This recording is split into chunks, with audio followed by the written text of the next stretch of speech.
കോൺഗ്രസുകാർ തമ്മിലടിക്കുന്നു എന്നാണ് ജനം പറയുന്നത്. ഇത് പറഞ്ഞത് ആൾ ഇന്ത്യ കോൺഗ്രസ് കമ്മിറ്റിയുടെ general secretary, AICC general secretary Shri KC വേണുഗോപാലാണ്. ഇത് പറഞ്ഞത് എവിടെയെന്ന് ചോദിച്ചാൽ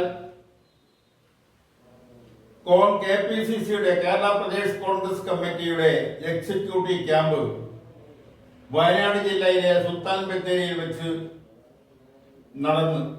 ആ ക്യാമ്പിലാണ് KC വേണുഗോപാൽ കോൺഗ്രസുകാർ തമ്മിലടിക്കുന്നുവെന്നാണ് ജനം പറയുന്നത് എന്ന് പരിതപിച്ചത്. കോൺഗ്രസുകാർ തമ്മിലടിക്കാതിരുന്ന പിന്നെ കോൺഗ്രസ് ഇല്ല. അതാണ് അതിന്റെ ഒരു പ്രത്യയശാസ്ത്രം. കോൺഗ്രസിനകത്ത് തമ്മിലടി തുടങ്ങിയത് ഇന്നോ ഇന്നലെയല്ല. അത് രൂപീകരണം തൊട്ട് അതും ജന്മമെടുത്തു. കോൺഗ്രസിന്റെ രൂപീകരണ സമയത്ത്, രൂപീകരണ വേളയിൽ AICC അധ്യക്ഷ സ്ഥാനത്തേക്ക് കോൺഗ്രസിന്റെ പ്രസിഡന്റ് ആരായിരിക്കണം എന്നതിനെ കുറിച്ച് അഭിപ്രായ ഭിന്നതയുണ്ടായി. ആ ഭിന്നത അതിരൂക്ഷമായപ്പോൾ ഒരു യോജിപ്പിലെത്താൻ കഴിയാതെ വന്നപ്പോഴാണ് ഒരു ബ്രിട്ടീഷുകാരനായ സാഹിബ് AJ ഹ്യൂമിന് കോൺഗ്രസിന്റെ പ്രഥമ അധ്യക്ഷനാക്കേണ്ടി വന്നത്. അപ്പൊ അന്നേ തുടങ്ങിയതാണ് കോൺഗ്രസിനകത്തുള്ള തമ്മിലടി. അത് AICC തൊട്ട് താഴോട്ട് മണ്ഡലം കമ്മിറ്റി, വാർഡ് കമ്മിറ്റി വരെ അതുണ്ട്. തമ്മിലടിക്കാതെ ഇന്ത്യക്കകത്ത് ഒരു വാർഡ് കമ്മിറ്റിയും പൂർണ്ണതോതിൽ യോഗം ചേരാനാവില്ല. മണ്ഡലം കമ്മിറ്റിക്കും ആവില്ല, ജില്ലാ കമ്മിറ്റിക്കും ആവില്ല. അത് എത്ര ശ്രമിച്ചാലും ഒരു ആൾക്കൂട്ട പാർട്ടി എന്ന നിലയിൽ അത് കോൺഗ്രസിന്റെ സന്തത സഹചാരിയാണ് തമ്മിലടി. പരസ്പരം അങ്ങോട്ടും ഇങ്ങോട്ടും പാരവയ്ക്കുന്നത് തെരഞ്ഞെടുപ്പിൽ പോലും അതുണ്ടായിട്ടുണ്ട്. ഇപ്പോൾ കേഡർ പാർട്ടിയിൽ പോലും അത് സംഭവിച്ചുകൊണ്ടിരിക്കുമ്പോൾ ആ ഒരു ആൾക്കൂട്ട പാർട്ടിയായ കോൺഗ്രസിൽ അതുണ്ടാവുന്നത് വലിയ കാര്യമല്ല. എങ്കിലും KPCC എക്സിക്യൂട്ടീവ് ക്യാമ്പിൽ, സുൽത്താൻ ബത്തേരി നടന്ന ക്യാമ്പിൽ തെരഞ്ഞെടുപ്പിന്റെ ഒരു അവലോകനം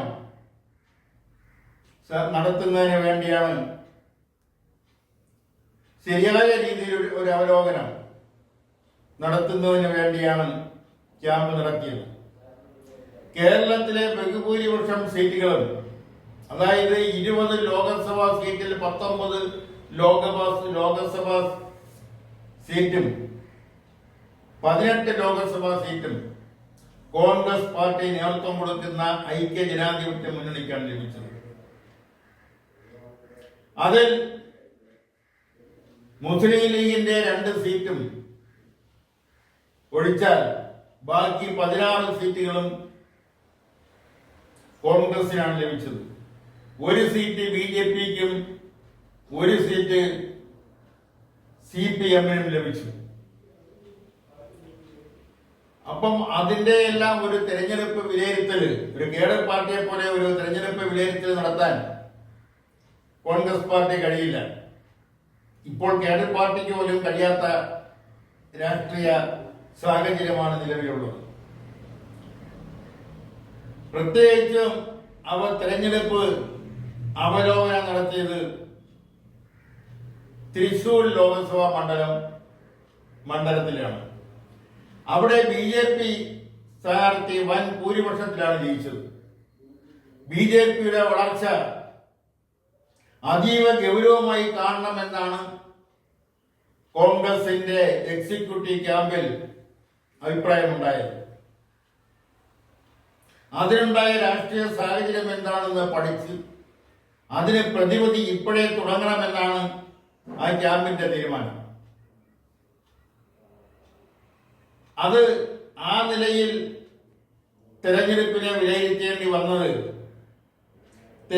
തൃശൂർ ലോകസഭാ മണ്ഡലം, ആ തൃശൂർ ലോകസഭാ മണ്ഡലത്തിൽ കോൺഗ്രസ് സ്ഥാനാർത്ഥിയായി മത്സരിച്ചതും ഇടതുപക്ഷ സ്ഥാനാർത്ഥിയായി മത്സരിച്ചതും രണ്ട് മുൻ മന്ത്രിമാരാണ്. കോൺഗ്രസിനാവട്ടെ മുൻ മന്ത്രി മാത്രമല്ല, മുൻ KPCC അധ്യക്ഷനും കൂടിയാണ്. അവിടെ വളരെ വളരെ നല്ല ഭൂരിപക്ഷത്തിലാണ് മുരളീധരന് പരാജയം ഏറ്റുവാങ്ങേണ്ടി വന്നത്. അതിന്റെ കാരണം കൊണ്ടാവാം, അത് കൂടെ നിന്നവർ കാലുവാരിയത് കൊണ്ടാണ്, ചതിച്ചത് കൊണ്ടാണ്.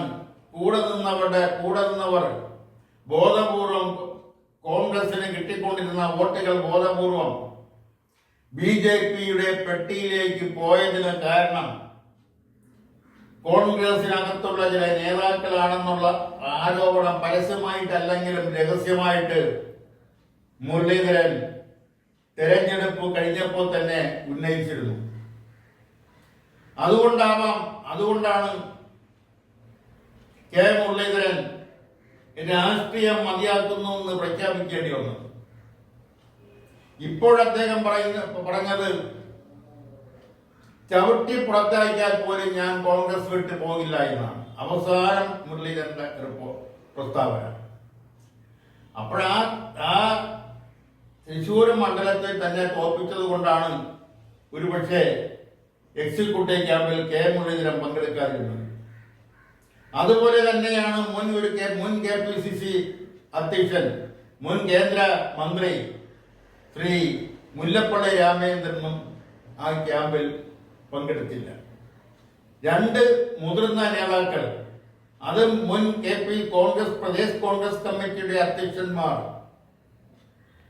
ക്യാമ്പിൽ പങ്കെടുക്കാതെ മാറി നിന്നത് നിസ്സാരമായ കാര്യമല്ല. അതിന്റെ പേരിൽ അവരുടെ പേരിൽ നടപടിയെടുക്കാനൊന്നും കോൺഗ്രസിന് കഴിയില്ല. അതിനുള്ള സംഘടനാ ശേഷി കോൺഗ്രസിനുണ്ടെങ്കിലും അതിനുള്ള ആത്മബലം കോൺഗ്രസിനില്ല. അതുകൊണ്ട് ക്യാമ്പിൽ പങ്കെടുക്കാതെ മാറി നിന്നതുകൊണ്ട് ആ രണ്ട് മുതിർന്ന നേതാക്കന്മാരുടെ പേരിൽ കോൺഗ്രസ് നടപടി ഉണ്ടാവില്ല. അത് മാറി നിന്നവർക്കും അറിയാം. എന്നാൽ വീണ്ടും KC വേണുഗോപാലിന്റെ പ്രസ്താവനയിലേക്ക് വരികയാണ്. കോൺഗ്രസുകാർ തമ്മിലടിക്കാരാണെന്ന് ജനം ഇനിയും പറയുന്നു. കോൺഗ്രസ് രൂപീകരണം തൊട്ടേ ജനം പറഞ്ഞു തുടങ്ങിയതല്ലേ, അതിപ്പോഴും പൂർവാധികം ഭംഗിയായി ജനം പറയുന്നു. അത് ഉടനെയൊന്നും മാറ്റിയെടുക്കാൻ സാക്ഷാൽ ജവഹർലാൽ നെഹ്റു വന്നാൽ പോലും നടക്കില്ല. അങ്ങനെ അത് കോൺഗ്രസിന്റെ ഒരു ജന്മനാ സ്വഭാവമാണ്. ആ ജന്മനാ സ്വഭാവത്തിൽ നിന്നും മാറാനൊന്നും കഴിയില്ല.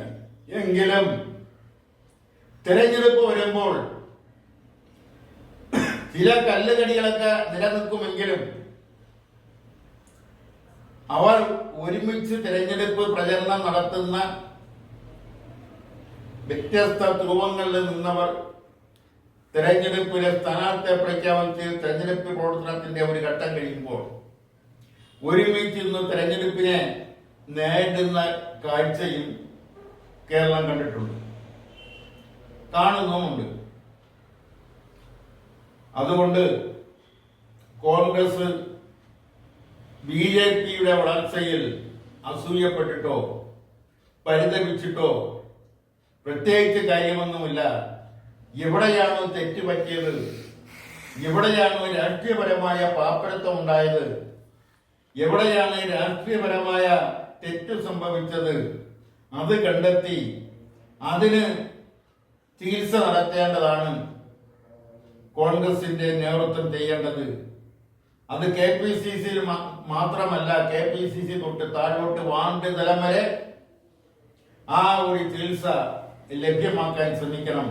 അല്ലെങ്കിൽ വീണ്ടും ഇതുപോലെ പരിതപിക്കേണ്ടി വരുമെന്ന് മുന്നറിയിപ്പ് നൽകിക്കൊണ്ട് ഇന്നത്തെ പ്രതികരണം പൂർത്തിയാക്കുന്നു.